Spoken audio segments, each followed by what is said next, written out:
Muy buenas tardes. La Biblioteca Nacional y la Escuela de Filosofía de la Universidad de Costa Rica les dan la más cordial bienvenida al conversatorio Pensamiento Indígena, con la participación de los académicos e investigadores Guillermo González y Andrés Solano. Esta es la primera actividad del ciclo Costa Rica, Pensadores y Pensamientos, que se extenderá por 6 meses. Agradecemos a la Escuela de Filosofía, al doctor Jimmy Washburn Calvo, gestor de este ciclo, y un agradecimiento a los dos participantes, don Guillermo y don Andrés. También un especial agradecimiento a todos ustedes que nos acompañan esta tarde, a nuestra compañera Jacqueline Jiménez, que nos está ayudando con la transmisión. Esta actividad permanecerá disponible en el Facebook Biblioteca Nacional Costa Rica y todos podrán acceder a la grabación, que será parte de un gran repositorio bicentenario que se está recopilando. Aprovechamos para invitarlos a la próxima actividad del ciclo el 13 de abril sobre el pensador Rodrigo Facio. A continuación, le doy la palabra al doctor Jimmy Washburn para que nos presente también a los conferencistas. Muchas gracias. Buenas tardes, tengan todos y todas. Doña Laura, muchas gracias por sus palabras y sobre todo por todo el trabajo realizado durante este tiempo para preparar este ciclo de conferencias. Este es un año importante a pesar de las dificultades que hemos experimentado en el último y a pesar de tantas convulsiones políticas que podemos experimentar. Es un año importante para recordar que tenemos 2 siglos de ser un país independiente y que esos 2 siglos hablan por sí solos en cuanto a su historia, en cuanto al pensamiento que se ha producido y en cuanto a una serie de autores, varones, mujeres que han contribuido a hacer de Costa Rica un sitio mejor en el cual vivir. Hemos organizado un ciclo de conferencias de 6 sesiones para presentar una muestra nada más de pensamiento que se ha cultivado en nuestro país. Eso quiere decir que queda abierta la opción de nuevos ciclos de conferencias con muchos otros temas, con otros autores, etc. Esperamos pues que en un futuro tener una buena colaboración con la Biblioteca Nacional y continuar con este tipo de esfuerzos. Hemos organizado un ciclo de conferencias, repito, que es fundamentalmente representativo, una muestra de ese pensamiento costarricense que se ha producido, y comenzamos el día de hoy con el pensamiento indígena. No estamos hablando de pensamiento indígena filosófico, sino pensamiento en términos bastante amplios. ¿Okay? Y en ese sentido creo que tenemos una misión de reivindicar y de dar el reconocimiento debido a esas culturas que conviven con nosotros, que lamentablemente están en una condición marginal y que nosotros tenemos una responsabilidad para con ellas de que no tengan esa condición marginal. Lo que vamos a hacer el día de hoy, escuchando a los compañeros Andrés Solano y Guillermo González, es un pequeño gesto por el cual intentamos sacar de esa marginalidad a las culturas indígenas que pueblan nuestro país y darles el lugar que ellos merecen. En esta ocasión,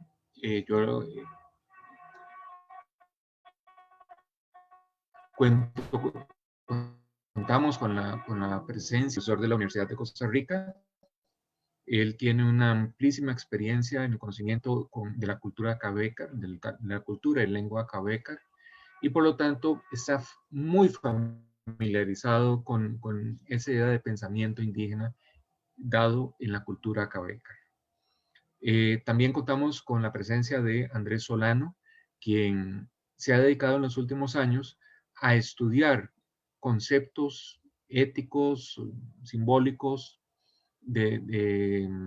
también de cultura indígena, Y pues en esta ocasión yo creo que ellos tienen mucho que contarnos a ese respecto. Eh, Andrés es profesor de la UNED en este momento y es licenciado en filosofía y también tiene estudios en teología. Guillermo González es especialista en filología y en filología clásica, si estoy equivocado me corrige. Y bueno, sin más, vamos a proceder de la siguiente manera. Cada expositor tiene unos 30 minutos. Vamos a comenzar con Guillermo González, después de inmediato pasamos a Andrés y acabado el tiempo de exposición de ellos dos, tendremos un tiempo de preguntas y respuestas, ¿de acuerdo? Que será administrado por la Biblioteca Nacional. Sin más, los dejo con Guillermo González, que va a comenzar su exposición, y luego, 30 minutos después, pasamos a Andrés Solano.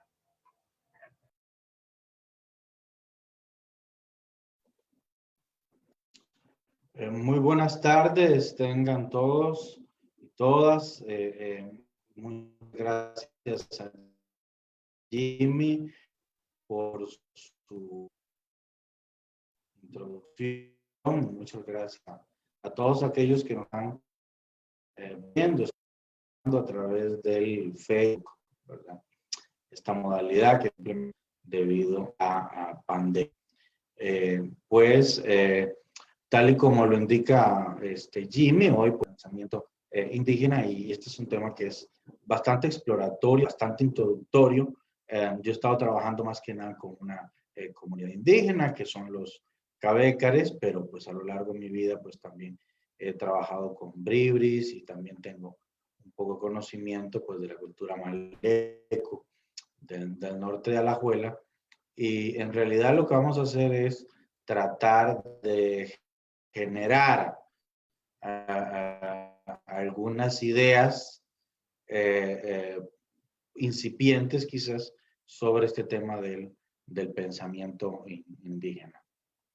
He titulado mi exposición Pautas introductorias para abordar el pensamiento indígena, porque creo que lo primero que debemos hacer es definir una serie pues, de pautas para poder enfrentar este tipo de fenómenos.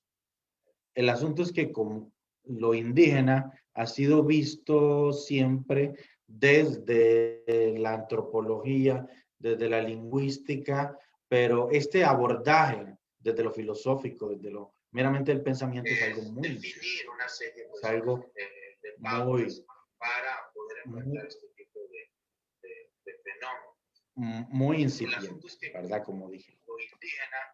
Entonces, voy a tirar algunas ideas para poder, ¿cómo es que se llama?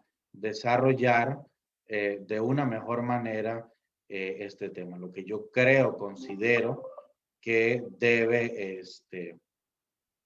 de ser. Ok, vamos a empezar de una vez. Entonces, empecemos, digamos, cuáles son un poco mis objetivos. ¿Qué es lo que vamos a abordar en esta presentación? Esencialmente, hay aquí dos ideas. La primera de ellas es, bueno, decir qué es lo que hemos venido haciendo mal con respecto al pensamiento indígena, sobre todo de velar una serie de estereotipos que a mi criterio son dañinos y que no son los más adecuados para enfrentar el fenómeno del pensamiento indígena. Y en segundo lugar, definir un camino, es decir, un método. Recordemos que la palabra métodos, ¿verdad? Del griego, camino, ¿verdad? Metodología, el camino que deberíamos transitar para abordar el pensamiento de los indígenas costarricenses. Obviamente aquí el problema está en la segunda. Es muy fácil decir qué es lo que estamos haciendo mal, pero es un poco más difícil tratar de plantear un proceso, abrir brecha, por así decirlo, es más difícil, ¿verdad? Y ahí es donde vamos a estar un poco más, pues, más difícil poner el pie en firme. Pero eso no significa que no tengamos que ir abriendo, ¿cómo es que se llama? he trabajado mucho el tema del pensamiento con los malecos, creo que podrá darnos ejemplos más concretos. Sin más preámbulo, vamos a entrar a los aspectos que debemos superar. ¿Qué tipo de ideas hemos tenido y que debemos superar con respecto, digamos, al abordaje del pensamiento indígena? Aquí hay algo que tiene que ver con la Grecia clásica y como decía ahora Jimmy, bueno, pues yo vengo de la Grecia clásica, ¿verdad? Gran parte también de mis estudios es la antigüedad y no es algo de lo que yo me arrepiento. Creo que establezco un diálogo maravilloso entre las comunidades indígenas, entre la Grecia clásica, que me permite, digamos, tener una visión mucho más holística y no caer en algunos reducciones. ¿Qué digamos fue lo que pasó? O sea, el pensamiento en la Grecia clásica, lo que llamamos la historia de la filosofía, desgraciadamente la historia de la filosofía se ve como un tránsito. Siempre, es más, lleven un curso de filosofía griega y verán que, o lean un libro de filosofía griega y verán que el primer capítulo es dedicado a ese tránsito, que es del mitos al logos. Es decir, la idea de que la filosofía griega es la superación de una etapa anterior de primitivismo, donde imperaba una visión mítica. El mitos, el mito, ¿verdad? El enfoque las historias y creer que el mito era una explicación absolutamente falsa de la realidad. Y llegó la filosofía que surgió de manera casi que milagrosa en la Grecia arcaica y esa fue el alumbramiento del logos, del raciocinio, ¿verdad? Entonces el pensamiento griego, la filosofía nace como un proceso de superación, de superar la historia mítica y de crear el raciocinio. Eso es lo que nos han dicho. Eso es lo que dicen los libros de filosofía. Esa visión está equivocada, ¿verdad? Y la misma Grecia, no voy a hablar de Grecia porque voy a hablar de los indígenas, pero en realidad hoy día los grandes estudiosos de Grecia han criticado ampliamente esta visión y considerar que este tránsito, ¿verdad? Del mito al logos o del mito al raciocinio, del mito al logos, es una manera válida de entender los procesos porque no es así como ocurrió el proceso en la Grecia arcaica. Nos afecta a nosotros y nos genera una visión totalmente estereotipada de lo que somos nosotros y de lo que son los indígenas. Son tensiones que también existen dentro de nuestra sociedad. Entonces se crea lo que se denomina una dicotomía. Una dicotomía, es decir, una visión contrapuesta, ¿verdad? Y esta visión contrapuesta esencialmente se divide en el logos, es decir, nosotros que nos consideramos modernos, racionales, y los indígenas que son el periodo del mitos, del mito. Todavía ellos viven en un periodo arcaico, son primitivos e irracionales.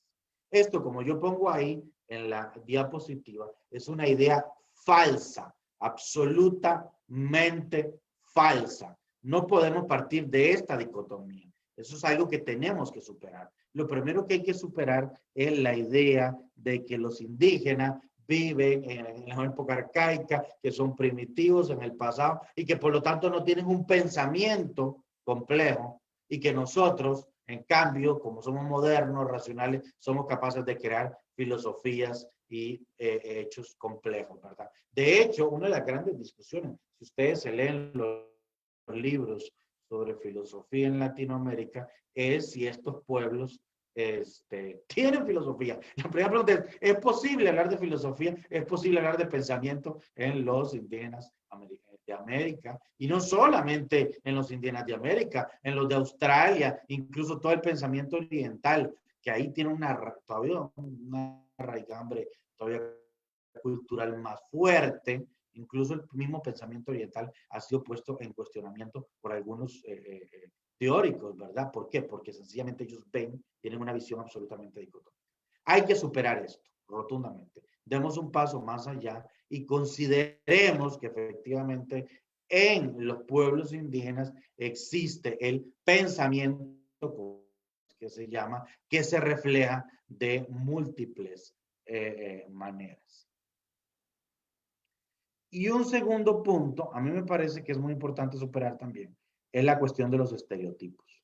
Normalmente cuando nos enfrentamos a los indígenas, nos vamos a dar cuenta que la gente espera una serie de cosas de los indígenas y esos son los estereotipos, porque tenemos unas herencias simbólicas, como dice ahí, que las hemos construido a partir de prejuicios, prejuicios que incluso son racistas, ¿verdad? Y eso termina provocando una falsificación del pensamiento y las costumbres ancestrales. Yo quiero subrayar eso, ¿verdad? No, porque los indígenas tienen un pensamiento propio, pero a veces yo tengo la expectativa de generar en los indígenas una idea, o sea, yo lo que espero es el estereotipo y ellos terminan, ¿cómo es que se llama? Asumiendo el estereotipo con tal de complacer al mundo, ¿cómo es que se llama? Externo, que en este caso somos nosotros. Creo que esto es más fácil verlo con un ejemplo. Un ejemplo que hemos venido trabajando y que yo he publicado en algunos textos. Al final, pues si alguien está interesado, le puedo dar bibliografía que hemos publicado al respecto y reflexiones que hemos hecho con respecto a esto. Por ejemplo, el indígena ecológico, ¿verdad? Es decir, que es esa idea de que los indígenas son ecológicos, ¿verdad? Cuando ¿verdad? El discurso ecológico, el pensamiento ecológico, en realidad nada tiene que ver con los indígenas, sino que es una preocupación nuestra muy particular que surge dentro de la civilización occidental, porque nosotros estamos destruyendo y acabando con el planeta, y entonces se genera un pensamiento que dice cómo diantres nosotros estamos destruyendo el planeta, deberíamos encauzarnos hacia prácticas más amigables con el ambiente. Eso que surge dentro de nuestras preocupaciones, nosotros lo trasladamos hacia los indígenas y pensamos que los indígenas son ecológicos. Eso es a lo que yo me refiero cuando digo, ahí el camino va mal, ¿verdad? Porque como he dicho en otros mundos, no son ecológicos, no porque no tengan una relación con el ambiente particular, sino porque el ecologismo como tal es un fenómeno típicamente, ¿cómo es que se llama?, de nuestras sociedades capitalistas modernas, y tiene sentido dentro de ese contexto. Pero uno dice, ¿por qué yo le atribuyo al indígena un pensamiento ecológico? Muy sencillo, porque ahí es donde están las herencias racistas que hemos tenido a lo largo que se han forjado a lo largo de la historia, y son herencias simbólicas tremendas, ¿verdad? En el caso de los indígenas, el tránsito que se da es de la idea, como digo, perenne, de que ellos tienen un pensamiento salvaje, ¿verdad? De que viven eso, agreste, primitivo, esa idea de tonta que hay que superar, obviamente que es una idea falsa. Y de esa idea del pensamiento salvaje hay un tránsito hacia la armonía con la naturaleza. La idea de que ellos conviven con la naturaleza de una manera mucho más sustentable que nosotros. Y de ahí se pasa a la idea de que son los que deben, por lo tanto, tener dentro de sí un pensamiento de tipo pues, ecológico. Repito que esto no implica que no haya una relación entre los indígenas con la naturaleza que podemos abordar, pero no denominarlo así como pensamiento ecológico, ni decir que el indígena es ecológico, porque lo que estamos haciendo es falsificando todo el proceso y estamos atribuyéndole a los indígenas una manera de pensar y de concebir las cosas que no es la más adecuada y no es la propia de ellos. Yo voy a dar un ejemplo más y creo que voy a pasar ahora sí a cómo debemos enfrentar el pensamiento indígena. Voy a dar aquí un ejemplo desde Tecar, que es pues el pueblo con el que he tenido la oportunidad de compartir todos estos años.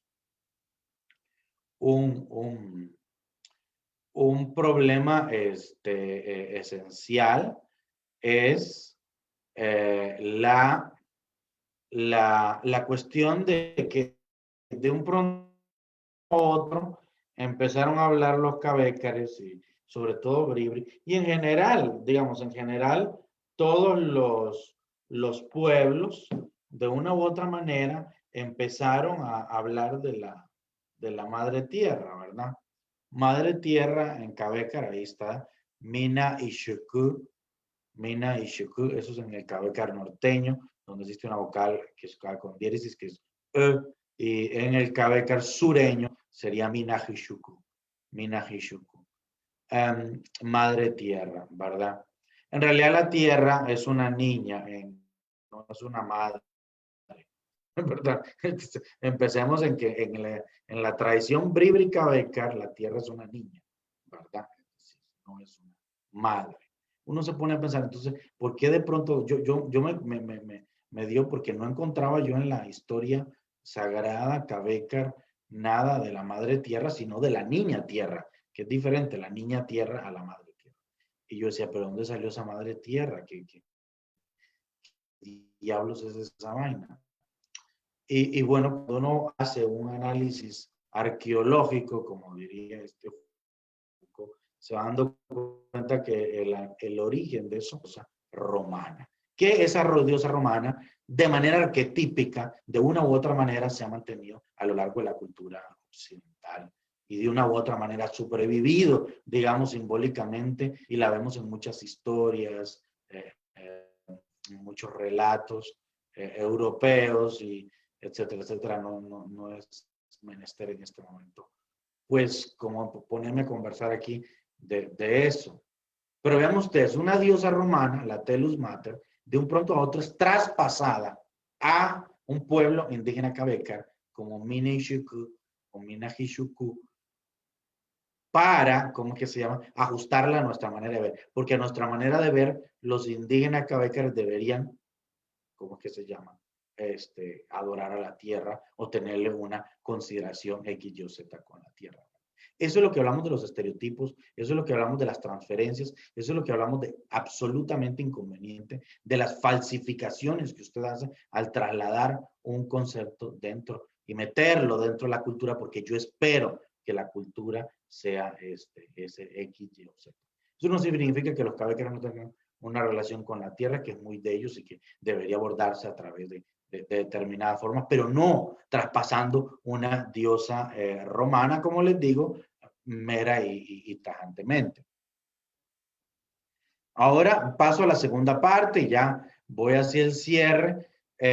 ¿Cómo proceder entonces un poco? Que es donde estamos, no tenemos los pies muy firmes y donde traigo pues algunos, traigo un ejemplo. En realidad iba a presentar 3 ejemplos, pero por razones de tiempo decidí restringirlo a un único ejemplo, pues para no torturar tanto a la gente. ¿Cómo podríamos proceder, verdad? Ya, digamos, el que abrió brecha en este sentido fue León Portilla. En los años 70, León Portilla va a ir apuntalando una metodología, él a través del mito, ¿verdad? Pero aquí vamos a plantear 2 ideas. Hay que descartar Occidente como marco de referencia y evitar la descripción de carencias.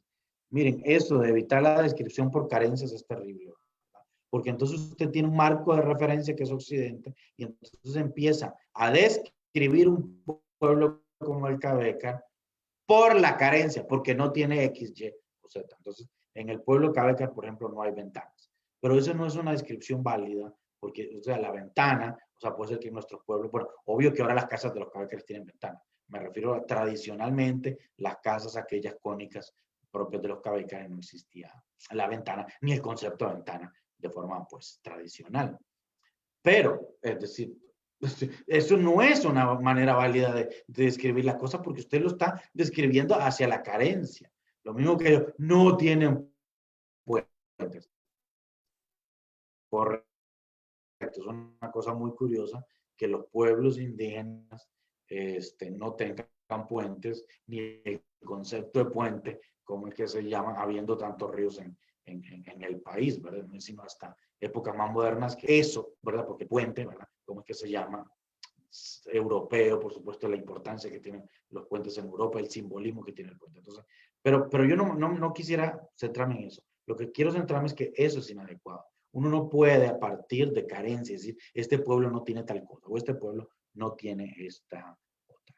Más bien, entonces, tenemos que enfocarnos en prácticas, saberes y las subjetividades del sujeto indígena y respetar sus procesos de articulación del conocimiento. Porque la construcción, la articulación y la presentación del conocimiento en un pueblo indígena no es exactamente igual a cómo lo hacemos nosotros, ¿verdad? Nosotros presentamos el conocimiento de una determinada manera. Nosotros, desde nuestro mundo occidental, desde la filosofía occidental, estamos acostumbrados a presentar el conocimiento, ¿verdad?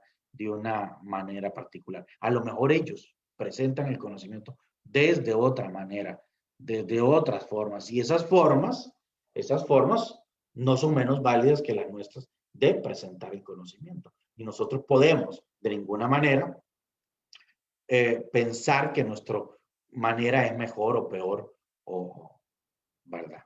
Y bueno, voy a dar un ejemplo, como dije, porque no tengo tiempo acá de explayarme en tres. Pero voy a dar un ejemplo donde yo puedo correlacionar tres fenómenos, un fenómeno que es el mitológico, un fenómeno que es la práctica cultural y un fenómeno que es una práctica artística. Vean que son tres fenómenos diferentes que convergen en una manera de pensamiento particular y en un mundo de entender. Es decir, tal vez no discursivamente, no existe de manera a través del discurso, pero ese pensamiento está ahí porque se articula a través de las historias sagradas, se articula a través de las prácticas culturales de una hechura, de una casa, como vamos a ver, y a través de una práctica artística. Y este ejemplo tiene que ver con el mito de la creación cabeca, que a mí personalmente me gusta mucho, y con prácticas culturales que le van a dar fundamento a una cosa que yo llamo la ética del trabajo colaborativo. Y que esa ética del trabajo colaborativo, que está muy presente en el mundo cabeca, está absolutamente contrapuesta con ese individualismo y ese egoísmo ético muy típico de los tiempos del capitalismo tardío que estamos viviendo, ¿verdad? Hoy día cada vez vemos ese individualismo, ¿verdad? Asqueroso en la sociedad costarricense y ese egoísmo, ¿verdad? Tan tremendo, anda como de capa caída el colectivismo. Bueno, vamos a ver cómo dentro de la sociedad cabeca hay una ética del trabajo colaborativo, que a mí me parece muy importante rescatar. Entonces yo hice aquí un esquemita. En este esquemita lo que podemos ver es que el mito cosmogónico se une a la práctica cultural y me genera una ética. Me genera una ética de trabajo colaborativo. ¿Vale? Entonces voy a ver el mito cultural y pensamiento ético, que no por ello, ¿verdad? Es menos pensamiento que una formulación ética constituida desde otras prácticas diferentes, desde Occidente, ya sea Grecia, Roma o desde el mismo cristianismo, como vamos a ver ahora. Todo esto tiene que ver con Hutsini, la casa cabeca. Los cabecas tradicionalmente vivían en una casa cónica, esa casa se llama Hutsini. Hutsini. Hutsini es la casa cónica, ¿verdad? En la que viven los cabecas. Esta casa no es solo, es muy importante porque no es solo el lugar donde ellos habitaban, sino que es una imagen del mundo. Nosotros llamamos imago mundi, decimos normalmente en latín, los especialistas, una imagen del mundo, ¿verdad? Es decir, el mundo en que vivimos también es una casa. Entonces, vean qué bonito, ¿verdad? Yo vivo en una casa, pero el mundo, es decir, este espacio vital en el cual nos desarrollamos, también es una casa, que es la casa de la principal de este personaje religioso Cabecar, que es Sibú, ¿verdad? como vamos a ver. Entonces, claro, la casa es un microcosmos, la casa donde habito. Obviamente los cabécares ya casi pues, prácticamente no viven en estos ranchos cónicos. Ellos viven en casas de madera, todavía está viva, todavía hay una raigambre cultural que ellos tienen claro que viven en estas casas o que habitaban en estas casas cónicas y siguen siendo fundamentales porque muchos rituales se llevan a cabo en estas casas. Por ejemplo, los rituales funerarios. Y además, entonces, cuando yo construyo una casa, aquí hay algo muy curioso, que es una práctica que desgraciadamente se ha ido perdiendo, pero que todavía existe, que es una práctica cultural que denominamos jurapeito. Jurapeito es una práctica cultural de ayuda, de colaboración y de trabajar con nosotros. ¿En qué consiste este jurapeito? Que cuando antes, ¿verdad? Hoy día menos, pero antes, cuando yo iba a construir mi casa, todos me construían la casa, todos venían. Yo hacía una chichada, normalmente era así, pero todos mis familiares de mi clan, ¿verdad? Etcétera, etcétera, vecinos, venían a donde íbamos a construir la casa y entre todos ayudaban a construir la casa.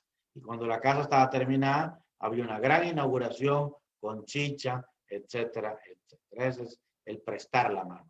Entonces, yo te construyo la casa, yo te ayudo a construir el rancho cónico, pero yo sé que cuando necesite construir mi rancho cónico, ayudo a construir el de los otros. Es decir, como que antiguamente este jurapeite, entre todos construíamos las casas de todos. Era un trabajo absolutamente colaborativo. Yo te ayudo a construir tu casa, vos me ayudas a construir la mía. Y así entre todos terminamos teniendo casa. Esa es una práctica cultural muy interesante que tiene que ver entonces con el mito de la creación, ¿verdad? El mito de la creación es muy largo, yo no puedo aquí pues detenerme mayor tiempo, ¿verdad? Pero básicamente tengo tres ideas que compartirles, ¿verdad? La primera de ellas es que Cibú deseaba construir su casa, ¿verdad? ¿Cuál casa? Bueno, el mundo en que vivimos, el mundo en que vivimos, ¿verdad? Y resulta que Cibú no puede hacerlo solo, no puede hacerlo solo, sino que necesita ayudantes.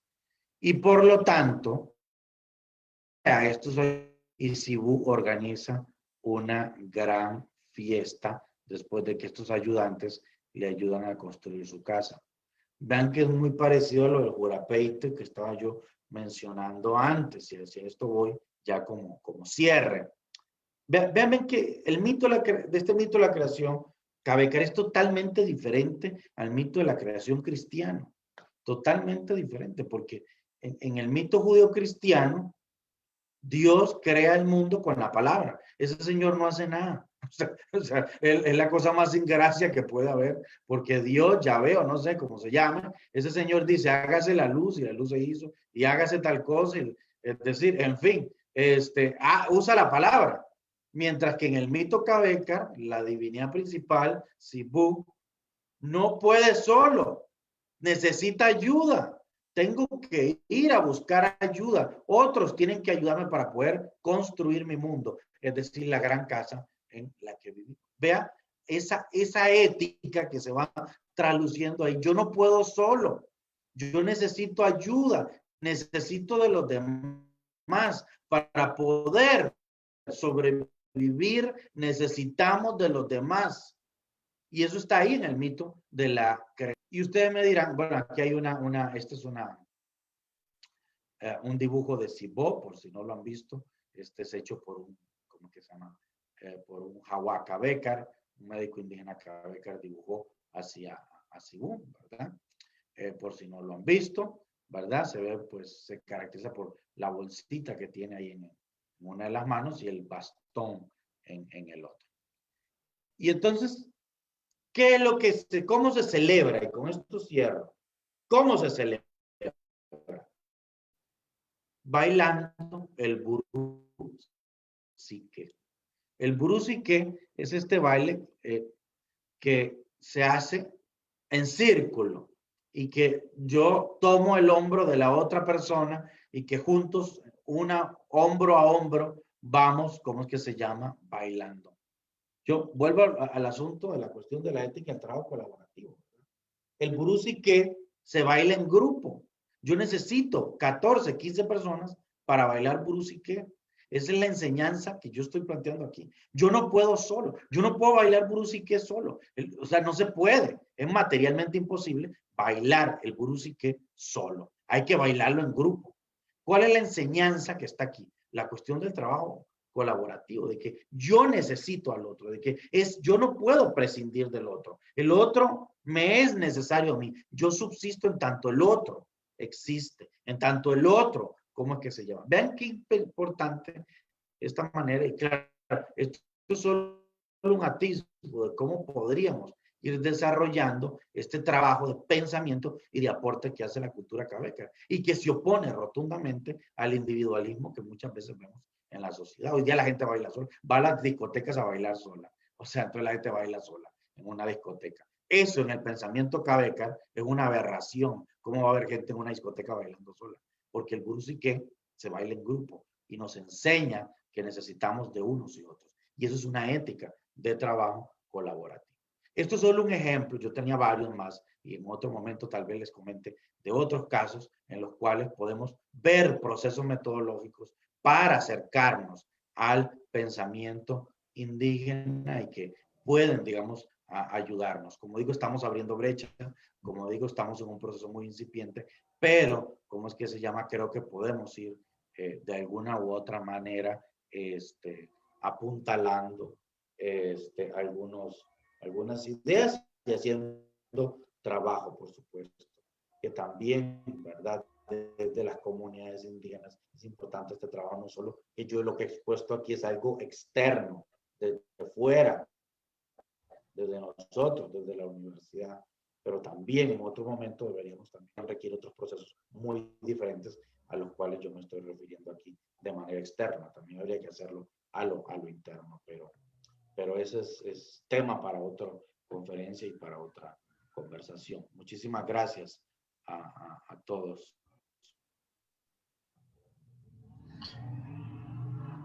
Muy bien, Guillermo, te agradezco muchísimo tus ideas. De verdad que tenés un amplísimo dominio de la cultura cabecar que nos ayuda hoy a entender mejor quiénes son ellos y también cómo también nos vemos nosotros a nosotros mismos. Quisiera de inmediato darle la palabra al profesor Andrés Solano.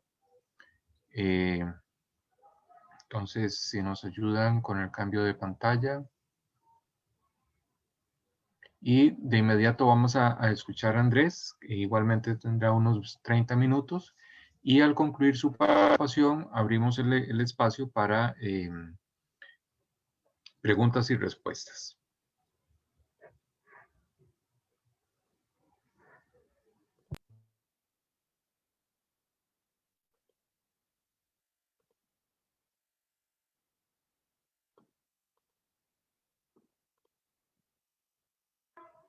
Andrés, está sin sonido. Sí, a eso iba, es que estaba buscándolo mientras por ahorita la pantalla se ve. Jamie, la pantalla, ¿me podrías confirmar eso? Perfectamente. Ok, perfecto. Bueno, pues entonces comienzo. Gracias a Guillermo porque me sirvió parte de contextualización de lo que él dijo y a los organizadores también. Muchas gracias por este espacio importante. No quiero perder mucho tiempo en esto, entonces pues inicio de una vez con ello. A ver, Guillermo comentó algo muy importante y es esta concepción a veces negativa que hay de la palabra mito, ¿verdad? Porque esta producción intelectual está amparada entrelazada en el mito. Y Guillermo señaló algo que me causó algo de gracia porque me lo han preguntado en algunos congresos a los que he ido a presentar temas como este, ¿y por qué eso es filosofía? ¿Verdad? Con esa diferencia. Entonces, lamentablemente eso sigue ocurriendo hoy en día, pero hay que hacer el esfuerzo de ir rompiendo esas barreras y a veces prejuicios que estaba señalando Guillermo. Bueno, yo espero presentarles unos conceptos filosóficos en la narrativa Malecu antigua. Por lo menos yo me baso en los trabajos realizados eh, recolectados por Adolfo Constensla, que en paz descansa. Sobre esos textos son los que yo baso, he venido trabajando como los últimos casi 9 años aproximadamente. Un momentito, no me pasa la pantalla. Ok, disculpen, ahí está. En los últimos 9 años. Ok, mi intención ha sido propiamente, como lo que hago con cualquier texto de filosofía, tomarlo, ver qué textos, qué conceptos, qué ideas filosóficas hay ahí, y de ahí pues desarrollarlo. Nada del otro mundo, igual como se trabajaría Aristóteles, Platón, el que usted quiera. Lamentablemente a veces ese prejuicio que hay, a veces impide ver eso y aplicarlo de la misma manera. Yo, como les dije, he venido trabajando unos conceptos. Espero que me dé tiempo de ver estos tres, los que aparecen acá, la elección, la responsabilidad y características del trabajo. Pero antes de ver eso, considero muy importante hacer unas consideraciones contextuales, esto por mera cuestión didáctica. Yo, pues, a veces me he tomado la libertad en los cursos de humanidades que he trabajado, y la primera vez que di algo sobre esto, pues no comenté directamente la historia mítica, porque la palabra también nos juega, si decimos historia, mito, ¿verdad? Llamémosla historia mítica, o la cosmogonía, pues. Pues había ese distanciamiento entre el estudiantado porque no lo comprendía, porque básicamente estos textos casi que no son ajenos. Entonces, a partir de esa experiencia docente, me ha sido muy útil empezar considerando o explicando unas cuestiones breves, espero no irme mucho en esto, pero para poder comprender qué es lo que yo estoy pues planteando acá y diciendo a partir de estos textos. La primera es sobre el territorio. Esto es meramente con fines ilustrativos, es para que se den una idea de dónde está el territorio y de dónde estaba. Yo conocí un profesor que decía que cuando uno hablaba de una cultura que no era conocida por el público, había que comenzar por el mapa y me pareció didácticamente útil. Más o menos esto era lo que se creía como se cree que era el tamaño del territorio Malecu, el único pueblo que vive en la zona norte, como lo pueden ver en la otra imagen. Una paréntesis, recuerden esto que estoy aquí señalando en la pantalla, son los Rama llamados potos, porque a ellos me voy a referir más adelante. Ok, este territorio básicamente era esto, por ahí de 1850, y se redujo, no sé si ven el mouse donde lo estoy moviendo, a un pedacito de acá. Estamos hablando que era todas estas hectáreas, de acuerdo a las investigaciones de Castillo, y pasó básicamente a casi 3.000 hectáreas, un poquito menos porque luego le hicieron un rebajo. Esto como para que se den una idea cómo está el territorio, que era tan amplio que alcanzaba casi toda la cuenca del río Frío y básicamente pues es un mini reducto, ¿verdad? Que apenas de todas estas hectáreas, como 600 hectáreas más o menos, están en control, posesión real, y sin contar los conflictos que actualmente ocurren. Hace el 2 de marzo hubo un conflicto con un finquero, lamentablemente allá, que estaba tratando no recuperar, quitar tierras recuperadas, que entonces todo un problema ahí. Esto pues también a la larga afectó a la preservación de algunos textos porque la memoria era oral, ahora está escrita, pero era oral. De ahí, al irse perdiendo territorio, irse perdiendo poblados, pues desaparece también parte de la historia. Ahora, dentro de toda esta parte contextual, quisiera contarles unas cuestiones breves cosmogónicas para precisamente comprender, como ahora señalaba Guillermo, que es importante tener esto en cuenta para poder comprender bien el asunto. En grandes rasgos existen aproximadamente unos 25 dioses. Los dioses voy a utilizar esta palabra, son aliens, literalmente. Aliens en el sentido de otro, que viene afuera. De acuerdo a los textos cosmogónicos, los dioses son eternos y no eran de acá, vinieron de algún otro lado, no sabemos de dónde, y empezaron aquí pues, a construir el mundo, la gran casa. Los dioses, su nombre no se le puede conocer, solo unas cuantas personas lo saben, entonces se les conoce como por el apodo. Entonces, un dios se llama, o le dicen, el de la cabecera del río Narine, o sea, aquel que vive en el río pues, Narine. De acuerdo a esta imagen que está acá, aquí le estoy presentando una imagen tomada de uno de los libros de los que yo tengo, donde Constancia publicó los ciclos narrativos de ellos. Este que estaría acá, el hombre, sería pues el dios principal, el del que vive en el río Narine. Y esta sería como su examor, literalmente. Eran pareja, pero ella es la diosa adversa a la humanidad. Ellos dos tuvieron un romance, una relación, y nació Jafara. Jafara es la única diosa eterna, inmortal que existe. Usualmente es el brazo derecho de su padre. Además de los dioses, también tenemos demonios. No logré encontrar algún dibujo así que se haya hecho, entonces pues no les puedo poner eso. Tenemos dos demonios principales, Oronacafa y Jara, o Jara, porque me cuesta pronunciar la LH. Oronacafa es un dios que se come, digamos, el alma del mal portado, la mastica, la defeca, la escupe, la vomita, la deja ahí más aguada y luego un rato la rearma y deja ahí al alma mal portada andando por su lugar donde habitan y luego vuelve otra vez en ese mismo castigo.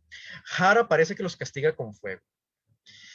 Dentro de los lugares sacros tenemos las cabeceras de los ríos. Estos dioses son acuáticos. Si toman un mapa de Guatuso, de lo que hoy es Guatuso, verán que hay muchos ríos, entonces pues no es nada del otro mundo que los dioses se conformaran de esa manera, ¿verdad?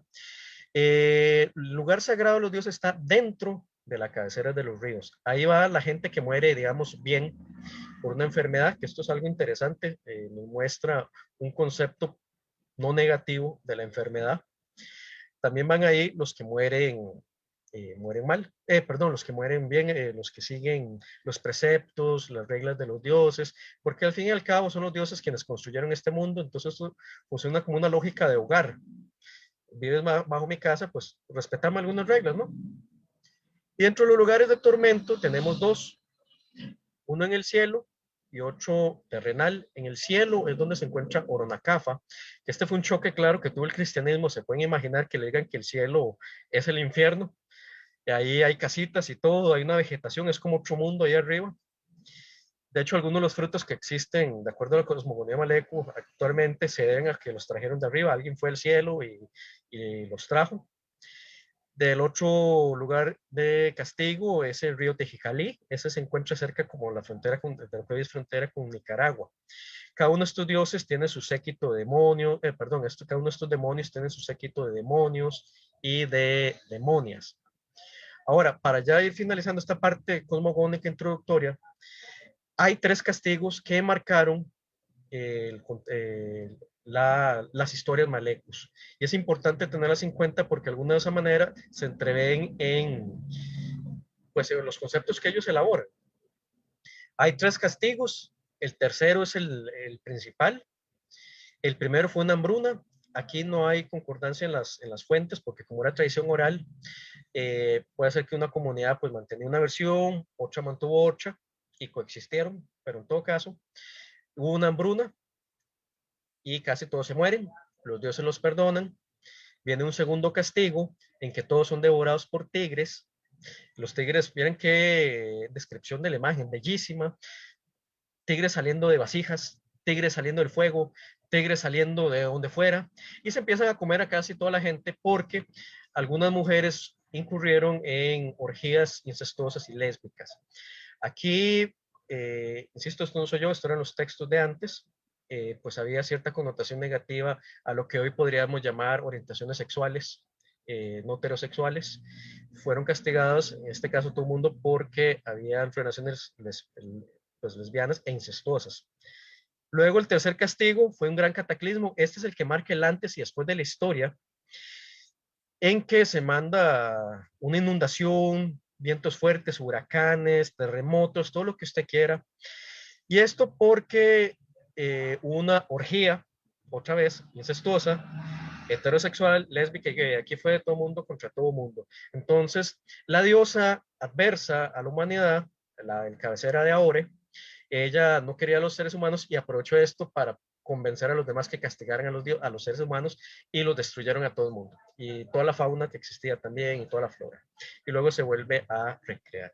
Ok, esto lo digo porque en un momento yo lo voy a mencionar más adelante, pero es importante tener en cuenta de cómo ellos funcionan en su antes y después de la historia, porque ellos tienen un antes y después claramente. Ok, ahora sí, entrando con los conceptos filosóficos que yo he encontrado. Un primer concepto que yo he hallado y he visto en varios ciclos narrativos es el tema de la elección. Uno primero nota cómo hay ciertos seres que actúan de X manera eh, sin ningún determinismo, sin que estuvieran como forzados a hacerlo, lo que nos es un indicador de que hay una elección que se está haciendo. En el caso de los ogros, que esta es una representación que ven en la imagen, esto sería como se imaginaban un ogro, eran seres bastante altos, muy fuertes.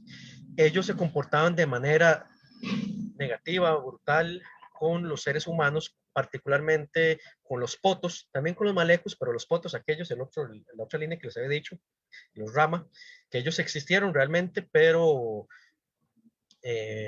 pues algunos parece que fueron exterminados por pues, otras guerras posteriores, diezmados por alguna enfermedad, y creo que existen en la parte de Nicaragua, tirando hacia el Caribe, el remanente que queda. En todo caso, uno ve cómo los ogros empiezan a raptar niños, a matar hombres, a violar mujeres, a comérselas, y uno se pregunta, ¿y la razón? O sea, no estoy justificando acá estos actos, nada más hay que entender cuál era el motivo. Ninguno. Pura maldad, pura voluntad de hacer el daño al otro. Ahí empezamos a ver un tema de elección. Disculpen ese sonido de fondo, vivo sobre una calle principal, entonces es imposible manejar eso.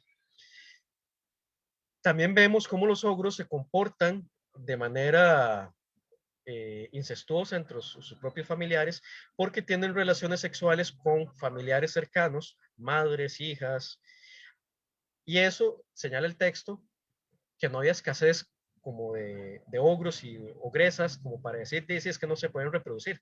No, muestra otra vez entonces, es un indicador que están actuando por pura voluntad. No había razón de irse a cometer actos incestuosos y aún así los hacen. Por default no le hacen caso a los dioses. No porque, y ojo, los dioses son más poderosos que ellos y aún así deciden no hacerlo por pura voluntad.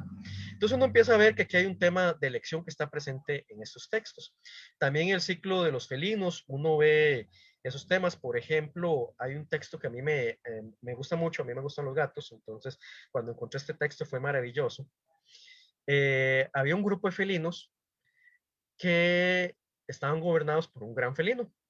El de la cabecera narina ya les había anunciado, vean, voy a transformar el mundo, el tercer castigo. Voy a transformar el mundo. No maten humanos, porque los felinos y los seres humanos son de tú a tú. El ser humano no está por encima del felino, son criaturas favoritas de los dioses y están en el mismo nivel. Contrario, los felinos y los seres humanos están por encima pues, de otros animales, pero estos dos por lo menos están de tú a tú.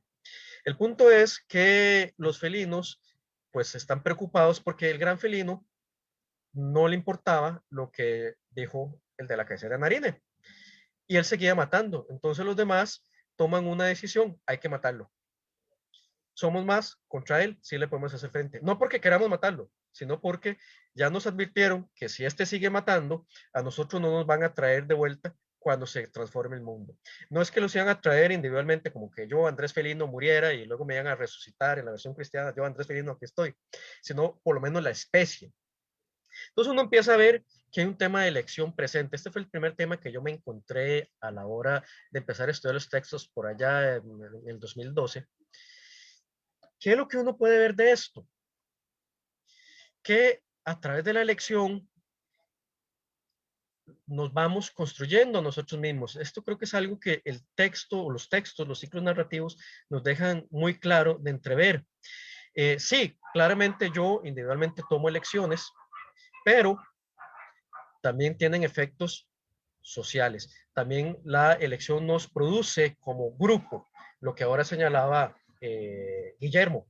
El asunto no soy solo yo, estoy con los otros. Ven que los felinos se preocuparon porque el otro felino, el gran felino, les iba a afectar la existencia, no de ellos físicamente, sino de la especie como tal. ¿Y los ogros qué pasa? Los ogros se van construyendo a sí mismos en los malos de la película, no porque nadie los obligara, sino porque ellos solitos quisieron. Entonces la elección es un medio por el cual uno se va haciendo a sí mismo.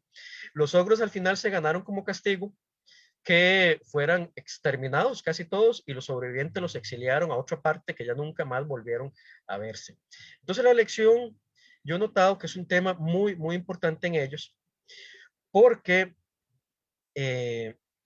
nos enseña estos textos que uno no puede andar por la vida sin percatarse que cada acción tiene un efecto. Para cada caso un efecto. Aquí básicamente se tiene claro.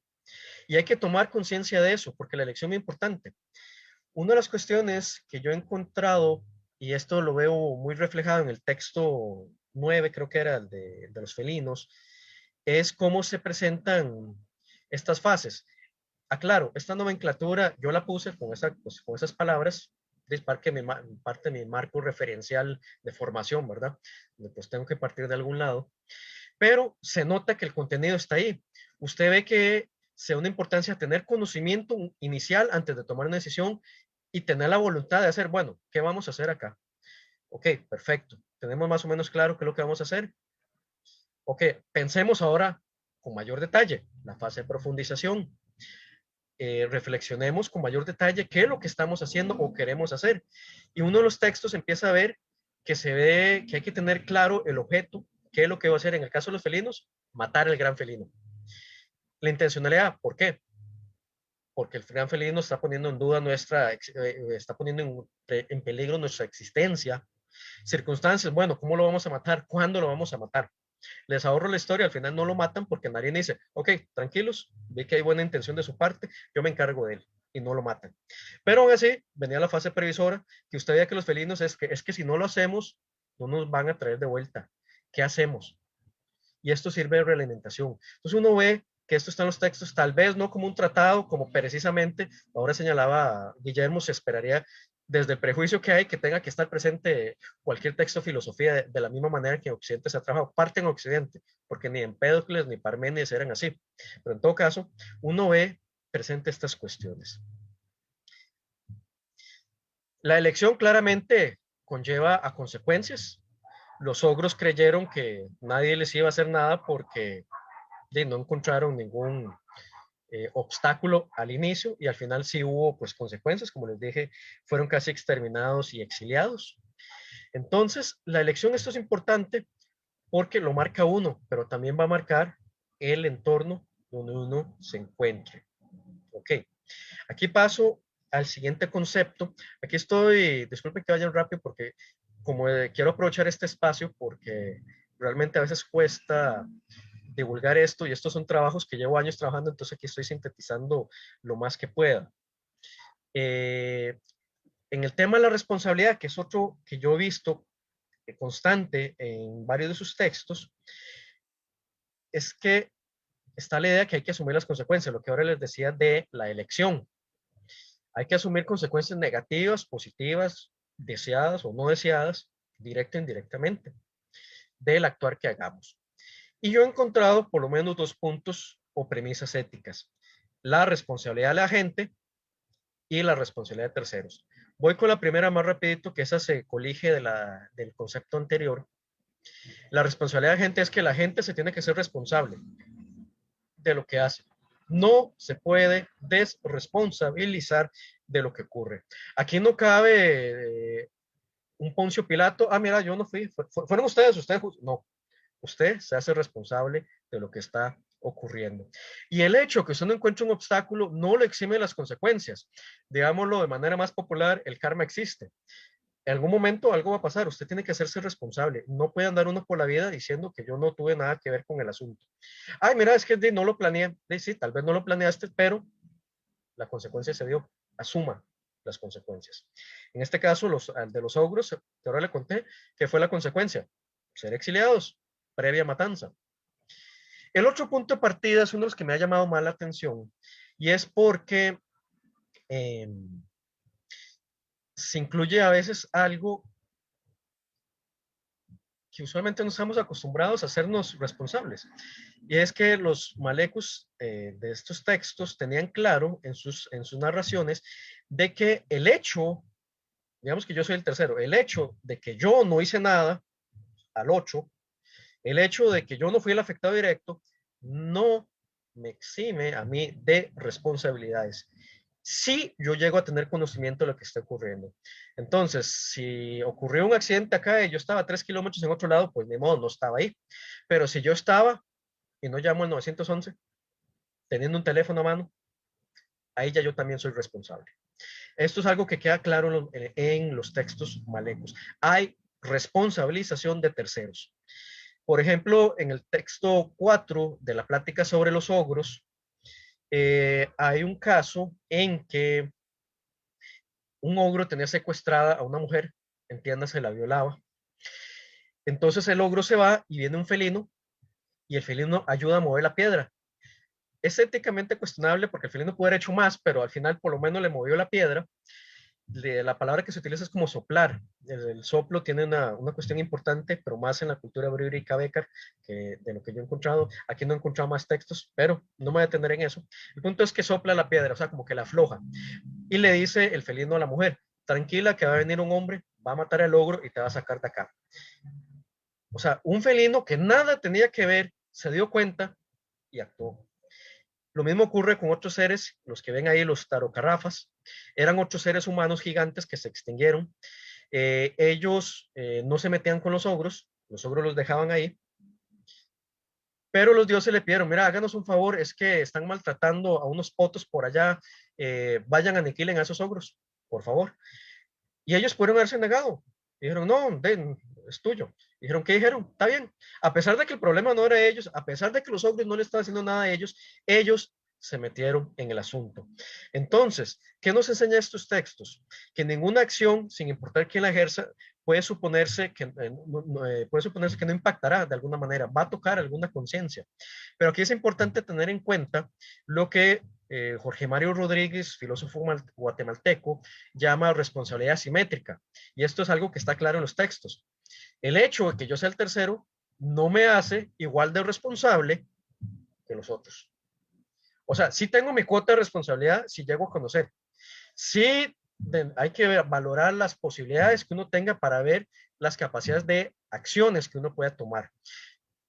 Pero eso no significa que me van a pasar a mí toda la batuta cuando el que le hizo fue otro. Como cuando a veces vemos estas campañas, pues ahora que mencionaba Guillermo, ecologistas, las grandes piñeras en este país contaminan demasiado, pero el problema es el que pide una bolsa en el mega super. No voy a estar en contra de las políticas de las bolsas, nada más como para poner un ejemplo de esa disparidad. Tratan de que el otro sea igual de responsable cuando claramente hay una diferencia.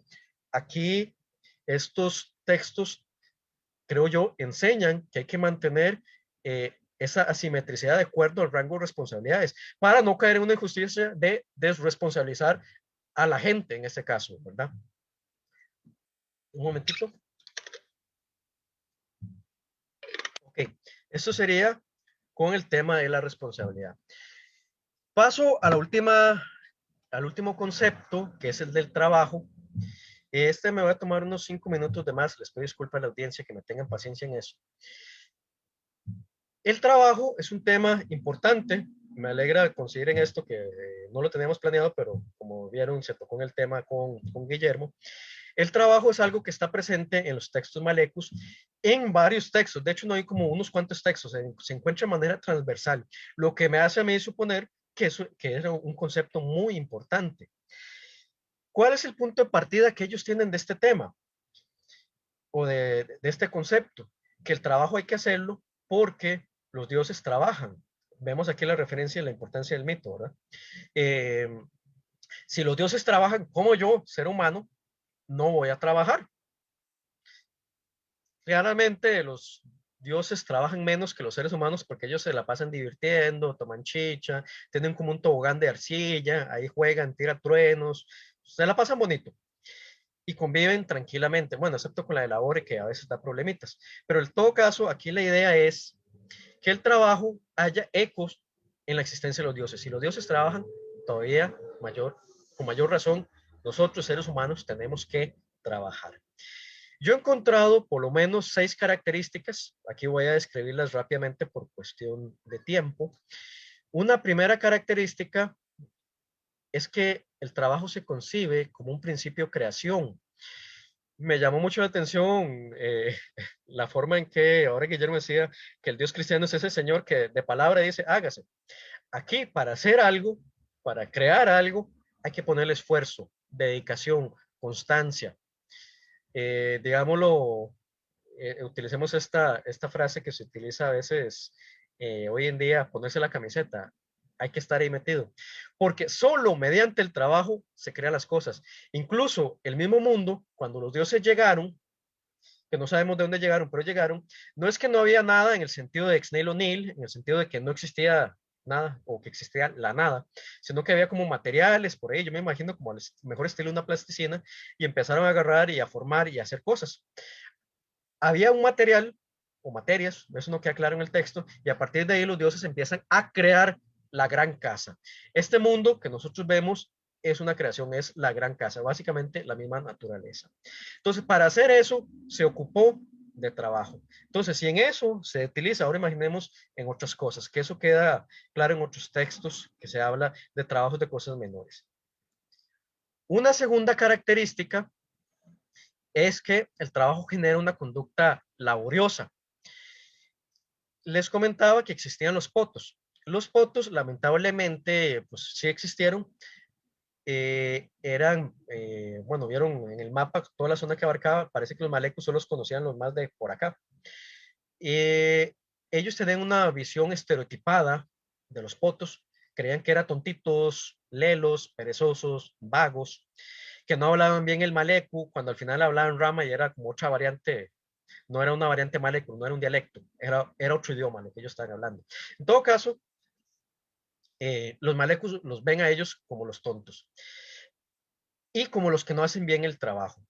Entonces, a través de los potos empiezan a decir, ok, ¿qué es el problema del poto? Que el poto no trabaja bien, el poto hace medio bien las cosas, si es que las hace. Y eso no es bueno. ¿Por qué? Porque si usted no hace bien las cosas, ya sabemos el dicho, hay que hacerlo 2 veces.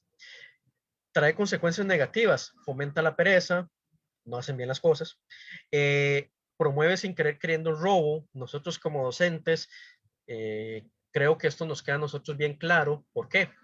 Porque estudiante que no haga la tarea a su debido tiempo, ¿qué es lo que hace? Copy-paste. ¿Eso qué es? Un robo. Entonces, el trabajo implica generar una conducta laboriosa. Hay que ponerle, y no ponerle a medias, mira, sí, ya hice, ya repellé la pared y la pared se está cayendo. No, eso no vale. Ahora, ligado a esto, estaría la tercera característica, que es que este trabajo de alguna manera configura la identidad. Al ser las características negativas de vago, tonto, perezoso puestas en el poto y como aquel que representa el estereotipo de la persona vaga que no trabaja, esto funciona como un espejo en que yo me veo, yo soy malecu, bueno, yo no, pero me refiero en el texto, yo soy malecu y aquel es el poto, aquel no trabaja, yo sí. Malecu que se respeta, trabaja. Eso incluso hasta es bonito porque podríamos extrapolarlo y decir, bueno, persona que se respeta, trabaja. Persona estudiante que se respeta, estudia, trabaja. Docente que se respeta, trabaja. O sea, dedica con esfuerzo. Veo una idea muy interesante de que me configuro como yo, pero también importante acá que no solo está o no cae en ese individualismo, sino también hay una cuestión de pueblo, porque si yo no cumplo con mi trabajo, también pues hay efecto en los demás. O sea, entonces el trabajo aquí, por ahorita, va creando, me genera una conducta, me hace parte del pueblo, porque no es que simplemente yo hago mi tarea, no, hago el resto de la tarea. Y esto, en el caso de los docentes, los vemos. Cuando se va a hacer una acreditación ante el SINAES, cada elemento tiene que ir poniendo de su parte para ir haciéndolo mejor. Si es docente, si es encargado de cátedra, si es coordinador de sección, lo que fuera, hay que ir poniendo. Que eso me lleva a la cuarta característica. El trabajo genera una colectividad participativa. El trabajo en los malecus es importante porque hace que todos se vinculen. Ahora la idea que les comentaba, pues, Guillermo, en el caso de los bribris, hace que el trabajo vincule a la comunidad, hace que uno ponga parte plena, activa realmente en el trabajo que se está haciendo y no de manera pasiva como cuando a veces nos ocurre como docentes. Yo imprimí, es que a mí me tocaba tal parte, como que me tocaba, ¿no? Es un grupo colaborativo, no es una juxtaposición de Frankenstein, de Mary Shelley, no, eso no funciona así, no es una participación de palabra. Y esto lo vemos representado, creo yo lo hemos representado en el segundo texto de Laca Magnifica, uno de los ciclos cosmogónicos, cuando se da la expulsión del sol. El sol no es una creación, es otra divinidad.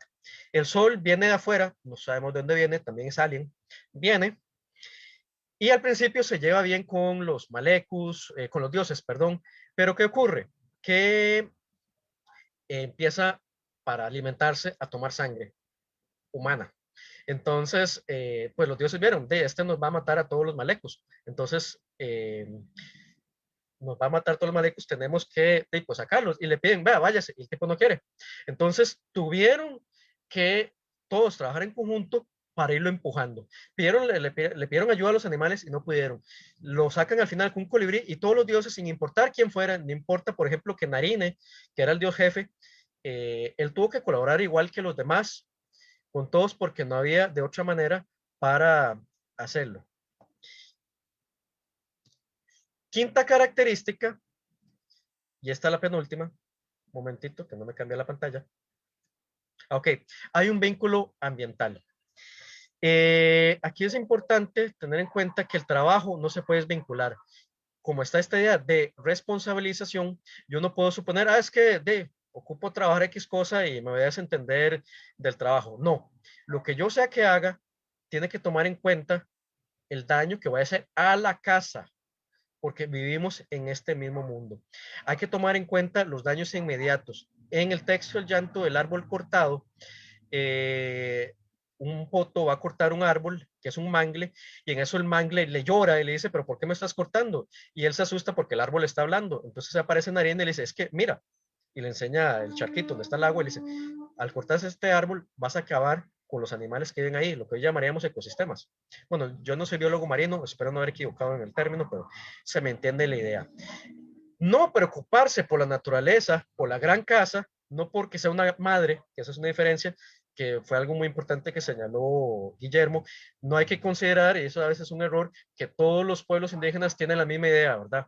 O sea, sí puede haber ciertos temas como el tema del trabajo mismo, la naturaleza, pero cómo la justifican es distinto. Aquí ellos la justifican porque es una casa. Entonces el trabajo no puede dejar de incluir el impacto que va a tener en la casa, en la naturaleza. Hacer lo contrario sería puramente egoísta. Y ya la última característica, y ya con aquí los dejo, es que el trabajo puede tener un uso potencialmente destructivo.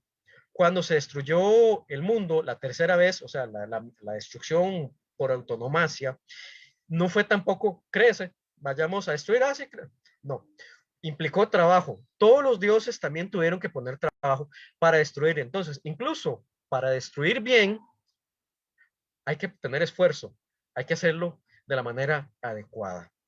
Ojo, esto no es que ellos alaban o avalan, perdón, no es que avalan la destrucción plena del mundo, no, sino que cuando a veces hay que destruir algo, hay que hacerse responsable y tener en cuenta que si se va a destruir algo, hay que hacerlo adecuadamente, porque si no hacemos igual mal las cosas. Porque si destruimos y no nos hacemos cargo, ¿qué tenemos ahí? Un problema de desresponsabilización, y eso tampoco se vale. Y estas solo serían 6 de las características que he encontrado en el trabajo. Como pueden ver, es un concepto que pues, se las trae, que a veces a mí me llama mucho la atención porque textos de otro lado o actitudes que niegan que hay pensamiento, filosofía indígena, dicen, pero es que no tiene ciertos conceptos. Bueno, aquí hay un concepto claro, pues, de trabajo. Y ya con eso, pues yo les dejo, les agradezco mucho la atención y el tiempo que me brindé más. Ahí disculpen. Gracias. Muy bien, Andrés, muchísimas gracias por tu participación. Al igual que Guillermo, pues entre los dos nos han adentrado en un mundo que probablemente la mayoría desconocemos. Y hay un detalle que yo quisiera destacar antes de darle la palabra a las preguntas y que la audiencia tenga. Eh, Al margen de la ignorancia que podemos ostentar por todo lo que no sabemos de las culturas indígenas nuestras, es interesante darse cuenta que las diferencias que a veces imaginamos que son muchas, resulta que son, no son tan diferentes esos pueblos de nosotros. Tanto Andrés como Guillermo destacaron algunas características de pensamiento y de prácticas que no nos son ajenas. El trabajo colectivo, el que no vivimos por nuestra cuenta, sino que vivimos todos juntos, pues son ideas que hoy no son extrañas a ninguno de nosotros. Entonces la pregunta que uno podría hacerse es, ¿qué nos impide acercarnos más a las culturas indígenas nuestras si podemos identificar muchos elementos en común, aunque no sean dichos o escritos o practicados exactamente de la misma manera a la que estamos habituados? Lo dejo ahí y de inmediato quiero dar el paso a las preguntas que probablemente la audiencia tenga o comentarios. Sí, tenemos una consulta de Judith Madrigal. Dice, en el baile Cabecar que se realiza en grupo, ¿cualquier persona puede participar o existe algún requisito? ¿Alguien de afuera, o sea, no Cabecar, puede participar?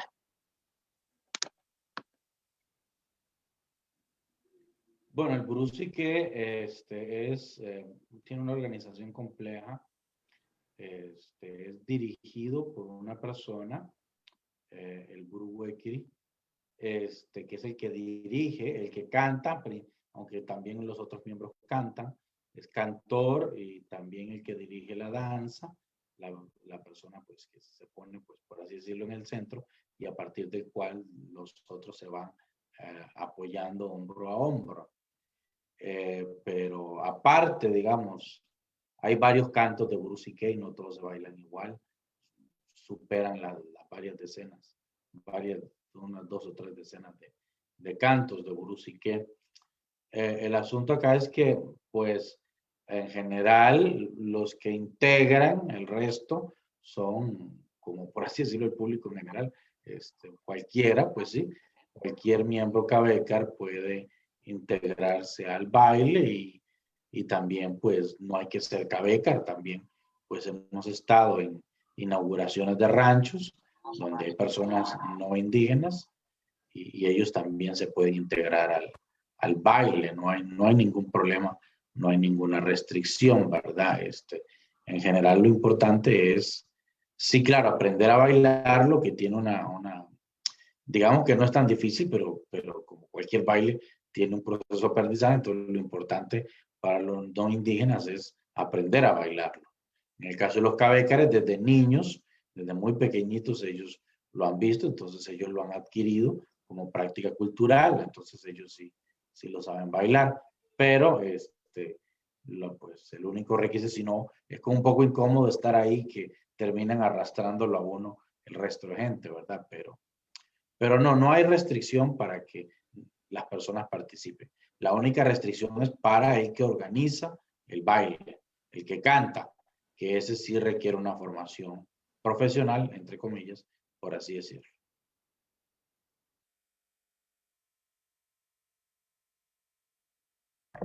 Muy bien. ¿Alguna pregunta o comentario adicional?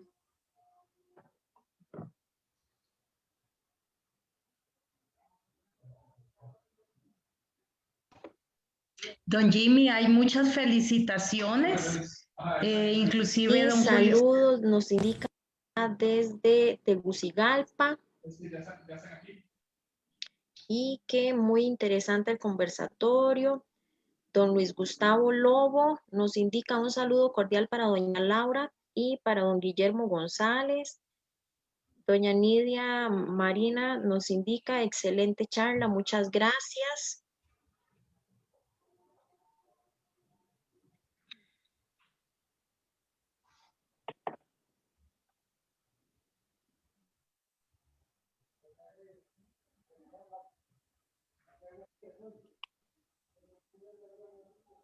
Bueno, creo que no tenemos más preguntas y bueno, Muy bien.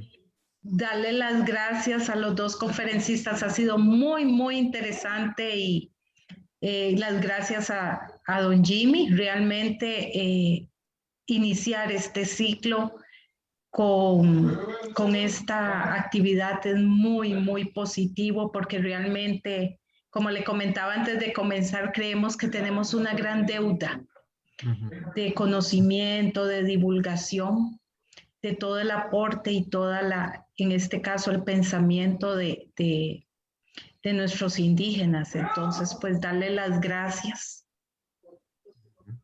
Bien, gracias a usted, doña Laura, por la oportunidad. A Andrés y a Guillermo porque nos han mostrado un ángulo de nuestra historia y de nuestra cultura que desconocemos y que se torna en una invitación precisamente para interesarnos por ello. Sin más, les agradezco muchísimo la atención. Les recuerdo, el próximo 13 de abril, a esta hora, a las 4:30, estaremos con la segunda sesión de este ciclo de conferencias Costa Rica, Pensadores y Pensamientos. Muchísimas gracias por su atención y yo espero pues que así como hoy ha sido un éxito esta primera sesión, pues las siguientes todavía sean mucho mejores, tengan mucha repercusión, un impacto muy positivo para todos nosotros. Don Jimmy, perdón, Sin más, les agradezco y así, dígame. Ok, dice Gislani Álvarez. Andrés mencionó tigres. ¿Me puede explicar a qué felino se refiere? Pues no hay tigres en Costa Rica. Esa fue, bueno, una cuestión de traducción que el texto había puesto tigres. En general, veas que es curioso porque lo que se habla es la palabra usualmente felino. ¿Cómo se decía felino? Tafá. Se habla de felino, pero por una cuestión que yo no entiendo, se había traducido tigres y en eso pues mantuve el término. Los que a veces se mencionan, creo que es el jaguar, como el manigordo o el ocelote, usualmente. Esto es muy curioso, fíjense, porque en los textos, los que yo tengo, por lo menos posesión, eh, los textos en Malecu usualmente hablan con el término tafá o tafá marama, que sería el plural, felinos. Pero cuando se le preguntaba al narrador cuál felino en particular, él decía cuál era el que están pensando. Entonces, eso es como cuando en Costa Rica utilizamos la palabra aquella cosa y uno sabe que está hablando cosa a pesar de que la cosa está sobre la cosa. Algo así sucedía. Entonces, muy rara vez un texto mencionaba, esa fue muy interesante, tiene tu razón ahí, ¿verdad? Pero voy a pegarle una revisión a la versión Malecuo, pero estoy seguro que el texto era felino y pues traducción se puso eso. ¿Por qué? Insisto, no sabría decirle, pero usualmente la palabra que se utiliza es felino, tafá. Perfecto, sí, esas serían las dos consultitas que tenemos. Las demás son todos saludos y agradecimiento, qué extraordinario conversatorio. Entonces, creo que por ahí estaríamos de parte de las preguntas que están en el Facebook. Muy bien. Sin más, entonces, a Andrés y Guillermo les agradezco mucho sus intervenciones. a doña Laura por todo su esfuerzo y el apoyo, a Jacqueline por lograr que la transmisión fuera un éxito. Y sin más, nos vemos el próximo 13 de abril. Muchas